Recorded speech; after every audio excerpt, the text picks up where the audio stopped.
டாபிக்குள்ள போறதுக்கு முன்னாடி சேனலுக்கு சப்ஸ்கிரைப் பண்ணாதவங்க சப்ஸ்கிரைப் பண்ணிக்கோங்க. வாட்ஸ்அப் டெலிகிராம் சேனல் லிங்க் கீழே டிஸ்கிரிப்ஷன்ல கொடுத்துருக்கேன். அதில் ஜாயின் பண்ணிக்கோங்க. வீடியோ அப்லோட் பண்ண உடனே உங்களுக்கு வீடியோ நோட்டிஃபிகேஷன் வந்து சிஸ்டம் ஈவெண்ட் மேனேஜர்.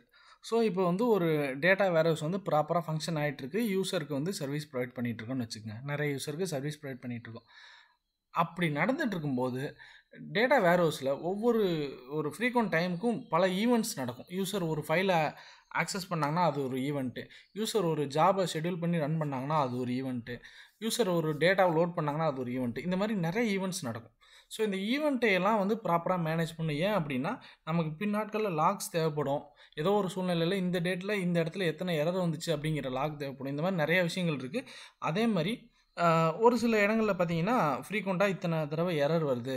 ஸோ இது அடுத்தது போச்சுன்னா சிஸ்டம் கிராஷ் ஆகிடும். இந்த மாதிரிலாம் வந்து நம்ம இதுக்கு ஒரு பெரிய கிராஷ் நடக்கிறதுக்கு முன்னாடியே நமக்கு இந்த மாதிரி ஒரு இன்ஃபர்மேஷன் வருது அப்படின்னா நம்ம அதுக்குள்ளே ப்ரிவெண்ட் பண்ணிடலாம். இந்த மாதிரி நிறைய விஷயங்கள் இருக்குது. ஸோ ஈவெண்ட் மேனேஜர் ரொம்ப முக்கியமான பார்ட். அந்த ஈவெண்ட் மேனேஜரில் என்னென்ன கீ ரோல்ஸ் இருக்குது அப்படின்னு பார்த்தீங்கன்னா, ஃபஸ்ட்டு ஈவெண்ட் மானிட்டரிங். ஸோ இப்போ ஆக்சுவலாக அந்த இடிஎல் அப்படின்னு சொல்லி ஒன்று வருது. இடிஎல் அப்படின்னா எக்ஸ்ட்ராக்ட் ட்ரான்ஸ்ஃபார்ம் அண்ட் லோடு.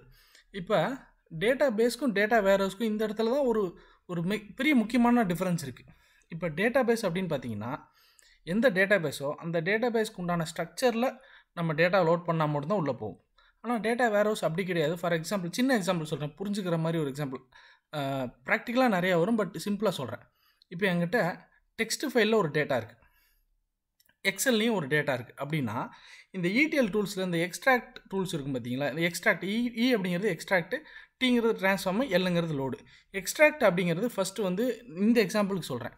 ஒரு நோட்பேட் ஃபைல் இருக்குது, ஒரு எக்ஸல் ஃபைல் இருக்குது. ரெண்டுமே டிஃப்ரெண்ட் டேட்டா. ரெண்டையும் நான் வந்து என்னோட டேட்டா வேர்ஹவுஸில் போடணும் அப்படின்னா இந்த எக்ஸல் ஃபைலையும் எக்ஸ்ட்ராக்ட் பண்ணும், நோட்பேட் ஃபைலையும் எக்ஸ்ட்ராக்ட் பண்ணும். அதாவது டெக்ஸ்ட் ஃபைலையும் எக்ஸ்ட்ராக்ட் பண்ணும். எக்ஸ்ட்ராக்ட் பண்ணி டேட்டாவை எடுத்துரும். அடுத்து இந்த ட்ரான்ஸ்ஃபார்ம் லெவலில் இருக்கிற டூல், ட்ரான்ஸ்ஃபார்ம் லேயரில் இருக்கிற டூல் என்ன பண்ணுன்னா, அந்த எக்ஸ்ட்ராக்ட் பண்ண டேட்டா என்ன கைண்ட் ஆஃப் டேட்டா, நார்மலாக டெக்ஸ்ட் டேட்டாவா, இல்லை எக்ஸல் கைண்ட் ஆஃப் டேபிள் ஃபார்மேட்டில் இருக்க டேட்டாவா, இல்லை இமேஜ் ஃபார்மேட்டில் இருக்க டேட்டாவா, என்ன டேட்டாங்கிறத கண்டுபிடிச்சி அதை ட்ரான்ஸ்ஃபார்ம் பண்ணும். எப்படி ட்ரான்ஸ்ஃபார்ம் பண்ணும் அப்படின்னா, நம்மக்கிட்ட இருக்கிற டேட்டா வேர்ஹவுஸில் இருக்கிற அண்டர்லைங் டேட்டா பேஸ் என்ன, அதுக்கு என்ன ஃபார்மேட் வேணுமோ அந்த ஃபார்மேட்டுக்கு ட்ரான்ஸ்ஃபார்ம் பண்ணும். உள்ளுக்குள்ள அது அந்த டேட்டாவை ட்ரான்ஸ்ஃபார்ம் பண்ணும். அதுக்கப்புறம் லோடு அப்படிங்கிற கான்செப்ட் என்ன பண்ணும், அந்த ட்ரான்ஸ்ஃபார்ம் பண்ண டேட்டா பேஸ்க்கு உண்டான சப்போர்ட்டட் ஃபார்மேட்டில் இருக்க டேட்டாவை லோட் பண்ணி எடுத்துரும். ஸோ இந்த இடிஎல்ங்கிறதுக்கான ஃபுல் எக்ஸ்ப்ளனேஷன் இதுதான். இப்போ இந்த ஈவெண்ட் மானிட்டரிங் இந்த இடத்துல ஏன் முக்கியம் அப்படின்னா, இப்போ ஃபார் எக்ஸாம்பிள் நம்ம ஒரு ஃபைலை வந்து எக்ஸ்ட்ராக்ட் ட்ரான்ஸ்ஃபார்ம் லோட் பண்ண போகிறோம் அப்படின்னா, அந்த இடத்துல வந்து அன்சப்போர்ட்டட் ஃபார்மேட் ஏதாவது வருது அப்படின்னா யூசருக்கு வந்து அந்த ஈவெண்ட் வந்து அதை மானிட்டர் பண்ணி ஓகே இந்த ஃபார்மேட் சப்போர்ட்டட் இல்லை அப்படின்னு சொல்லி நோட்டிஃபை பண்ணணும்.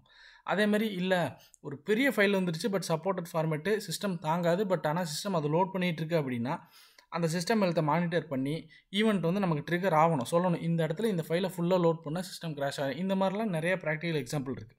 ஸோ ஈவெண்ட் மானிட்டரிங்கோடைய ஃபஸ்ட்டு கீ ரோல் இதுதான். இந்த இடிஎல் ப்ராசஸில் இருக்கிற ஒவ்வொரு ஆக்டிவிட்டீஸையும் கரெக்டாக ஈவெண்ட்டை மானிட்டர் பண்ணணும். அடுத்தது அந்த மானிட்டர் பண்ணுறது மட்டும் இல்லாமல் அதை லாக் பண்ணணும்.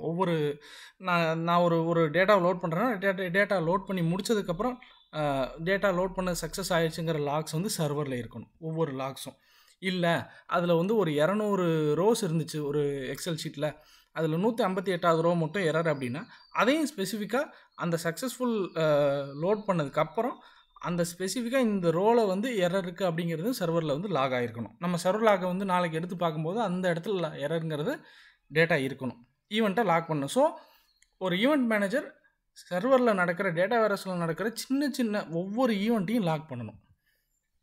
அடுத்தது ஜாப் ஷெட்யூலிங் அண்ட் ஆட்டோமேஷன்.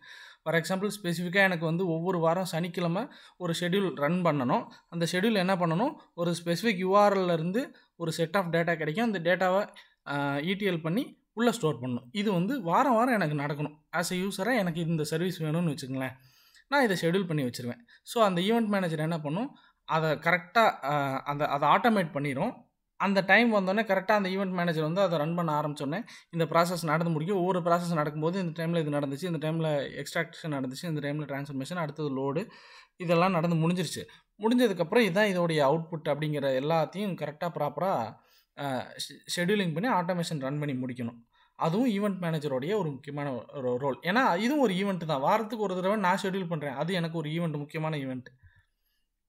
அடுத்தது இது நடக்கும்போது இந்த மாதிரி ஈவெண்ட் ஆட்டோமேஷன் ஈவெண்ட்டாக இருக்கட்டும், இல்லை நார்மல் மேனுவல் ஈவெண்ட்டாக இருக்கட்டும், இது எது நடந்தாலும் நடுவில் ஏதாவது எரர் நடந்துச்சுன்னா அந்த எரருக்கு உண்டான அலர்ட் ஸ்பெசிஃபிக்காக நான் ஷெட்யூல் பண்ணுற ஜாபில் எரர் அப்படின்னா அது என்னுடைய ஸ்பெசிஃபிக் யூசருக்கு வந்து அலர்ட் பண்ணணும். இந்த மாதிரி நீங்கள் இப்போ லோட் பண்ண டேட்டாவில் ஒரு எரர் வருது, இல்லை ஜென்ரலாக டேட்டா வேறு சிஸ்டம்லேயே ஏதோ ஒரு ப்ராப்ளம் அப்படின்னா அந்த அட்மினிஸ்ட்ரேட்டர்ஸ்க்கு இல்லை சரியான ஆளுக்கு யார் அதுக்கான ரெஸ்பான்சிபிள் பர்சனாக அவங்களுக்கு ஒரு எரர் அலர்ட் போகணும்.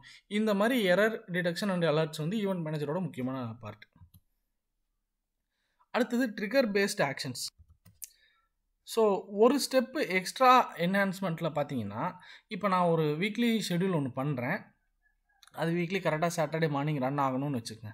ஸோ 2 வாரம் கரெக்டாக ரன் ஆயிடுச்சு. 3ஆவது வாரம் வந்து ரன் ஆகும்போது ஏதோ ஒரு எரர் நடந்து அந்த ஜாப் வந்து ஃபெயில் ஆயிடுச்சு. அந்த ஷெட்யூல் பண்ணுற ஜாப் வந்து ஃபெயில் ஆயிடுச்சு.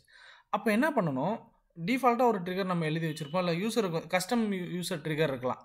எனக்கு வந்து இது ஃபெயில் ஆச்சுன்னா 2 டைம்ஸ் ரீட்ரை பண்ணுன்னு நான் ஸ்பெசிஃபை பண்ணலாம், இல்லை ரீட்ரை பண்ண வேண்டாம்னு நான் ஸ்பெசிஃபை பண்ணலாம். அதுக்கான ட்ரிகர் சப்போர்ட் இருக்கணும் பின்னாடி. நான் வந்து 2 தடவை ரீட்ரை பண்ணுன்னு நான் போட்டிருந்தேன் அப்படின்னா, ஃபஸ்ட் டைம் ஃபெயில் ஆகுது அப்படின்னா அந்த ட்ரிகர் ஆட்டோமேட்டிக்காக அந்த ஜாபை வந்து மறுபடியும் ரன் பண்ணணும். 2வது தடவை ஃபெயில் ஆயிடுச்சுன்னா இன்னொரு தடவை ரன் பண்ணணும். அதுக்கப்புறம் ஃபெயில் ஆயிடுச்சுன்னா லாகில் வந்து 3வது தடவையும் ஃபெயில் ஆயிடுச்சு அப்படின்னு சொல்லி லாக் பண்ணிவிட்டு ஸ்டாப் பண்ணிடணும். இந்த மாதிரி ஆட்டோமேட்டிக் ட்ரிகர்ஸ் அண்ட் அந்த ட்ரிகர் அந்த பேக்கப் இதெல்லாமே ஒர்க் ஆகணும். அடுத்தது சிஸ்டம் பர்ஃபார்மன்ஸ் ட்ராக்கிங். ஆக்சுவலாக இந்த கேபிஐ அப்படிங்கிறது கீ பர்ஃபார்மன்ஸ் இண்டிகேட்டர். இந்த கீ பர்ஃபார்மன்ஸ் இண்டிகேட்டருங்கிறதுலாம் ஒரு பேராமீட்டர்ஸ் தான். இந்த பேராமீட்டர்ஸ்லாம் என்ன பண்ணும் அப்படின்னு பார்த்தீங்கன்னா, ஒரு சில வேல்யூஸை வச்சு இந்த சிஸ்டமோடைய ஹெல்த்தை நம்ம மானிட்டர் பண்ணிக்க முடியும். ஸோ ஃபார் எக்ஸாம்பிளுக்கு வந்து இது வந்து 50க்கு மேலே இருந்துச்சுன்னா சிஸ்டம் ஹெல்த்தியாக இருக்குது. இந்த ஹார்ட்வேரோடைய கேபிஐ வந்து 10க்கு மேலே இருந்துச்சுன்னா ஹெல்த்தியாக இருக்குது. இந்த மாதிரி ஒவ்வொரு இதுக்கும் ஒரு கேபிஐ இருக்கும். ஸோ இந்த கேபிஐயை ப்ராப்பராக ஈவெண்ட் மேனேஜர் வந்து மானிட்டர் பண்ணி, அதே மாதிரி அது எல்லாமே ப்ராப்பராக மானிட்டர் பண்ணி நமக்கு வந்து அதை சிஸ்டமை வந்து ஒர்க்கிங் கண்டிஷன்லேயே வச்சுருக்கணும். அதில் ஏதாவது ஒரு டவுன்ஃபால் இருக்குது, அந்த கேபிஐ வந்து எப்பயும் இருக்கிறத விட ஒரு அன்யூஷுவலான ஒரு வேல்யூக்கு போகுது அப்படின்னா ஒரு ரெஸ்பான்சிபிள் பர்சனுக்கு அது ஒரு இண்டிகேஷன், நோட்டிஃபிகேஷன் மாதிரி போகணும். இதுவும் ஒரு ஈவெண்ட் மேனேஜரோடைய ஒரு முக்கியமான கீ ரோல். ஸோ இத்தனை கீ ரோல்ஸ் இருக்கும்போது இந்த கீ ரோல்ஸ்லாம் ப்ராப்பராக ரன் ஆகிற பட்சத்தில் இந்த ஈவெண்ட் மேனேஜரால் நமக்கு என்னென்ன பெனிஃபிட்ஸ் அப்படின்னு பார்த்தீங்கன்னா, சிஸ்டம் ப்ராப்பராக ஸ்மூத்தாக ரன் ஆகும். அதேமாதிரி ப்ரோஆக்டிவ் மேனேஜ்மெண்ட். இந்த ப்ரோஆக்டிவ் மேனேஜ்மெண்ட் என்னென்னு நான் சொன்னேன் பார்த்தீங்களா, இப்போ வந்து யூசர் வந்து ஒரு பெரிய ஃபைல் ஒன்று லோட் பண்ணுறாரு. இந்த ஃபைல் வந்து 20% லோட் ஆயிடுச்சு, இன்னும் 80% ஒவ்வொன்றா லோட் ஆகிட்டு இருக்கு. அப்படிங்கும்போது இந்த மொத்த ஃபைலும் லோட் ஆச்சுன்னா சிஸ்டம் கிராஷ் ஆயிருங்கிற சூழ்நிலை வருதுன்னு வைங்க. அது பாதியில் லோட் ஆகிட்டு இருக்கும்போதே நோட்டிஃபிகேஷன் யூசருக்கும் வந்துடணும், அட்மினிஸ்ட்ரேட்டருக்கும் போயிடணும். இது ஒரு சின்ன எக்ஸாம்பிள் தான். அப்போ இந்த ஃபைலை ஃபுல்லாக லோட் பண்ணால் கிராஷ் ஆகுங்கன்னா அதுக்கு முன்னாடியே ப்ரோஆக்டிவாக ஓகே இது கிராஷ் ஆயிருன்னு சொல்லி இண்டிகேஷன் வந்துருச்சுன்னா அட்மினிஸ்ட்ரேட்டரே மேபி மேனுவலாக அதை ப்ரீஎம்ப்ட் பண்ணிடலாம். அதை க்ளோஸ் பண்ணி யூசருக்கு ஒரு நோட்டிஃபிகேஷன் போட்டுடலாம், இது வந்து நம்ம கெப்பாசிட்டி தாண்டின ஃபைலு, இது லோட் ஆகாது அப்படின்னு. ஸோ அந்த இடத்துல ஒரு சர்வர் கிராஷ் ஸ்டாப் பண்ணப்படுது. அதுதான் ப்ரோஆக்டிவ் மேனேஜ்மெண்ட். அதே மாதிரி எஃபிஷியன்சி அதிகப்படுத்துகிறோம், ட்ரபிள் ஷூட்டிங்கை நம்ம ப்ராப்பராக பண்ணுறோம். ஒவ்வொரு லாக்ஸும் நமக்கு வந்து சிஸ்டமில் என்னென்ன எரர் வருது, ஸோ மந்த்லி வந்து இத்தனை எரர் லாக்ஸ் வந்திருக்கு, ஸோ போன மாதத்தில் என்ன எரர் லாக்ஸ் அதிகமாக வந்திருக்குன்னு பார்த்தா அதை ரெக்டிஃபை பண்ணுறதா இருக்கட்டும். இந்த மாதிரி வந்து ட்ரபிள் ஷூட்டிங்கை ப்ராப்பராக இம்ப்ரூவ் பண்ணுறோம்.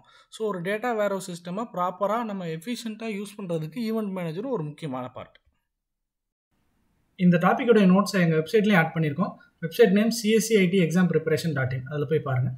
அதே மாதிரி programming, web app development, mobile app development இதெல்லாம் லேர்ன் பண்ணணும்னா எங்களுக்கு யூடியூப்பில் இன்னொரு சேனல் இருக்குது. அந்த channel name the developer tools. அதில் 250க்கும் மேற்பட்ட ப்ரோக்ராமிங், மொபைல் ஆப் டெவலப்மெண்ட் சம்மந்தப்பட்ட வீடியோஸ் இருக்குது. நீங்கள் போய் பாருங்கள், கண்டிப்பாக உங்களுக்கு யூஸ்ஃபுல்லாக இருக்கும். சேனல் லிங்க்கு கீழே டிஸ்கிரிப்ஷனில் கொடுத்துருக்கேன்.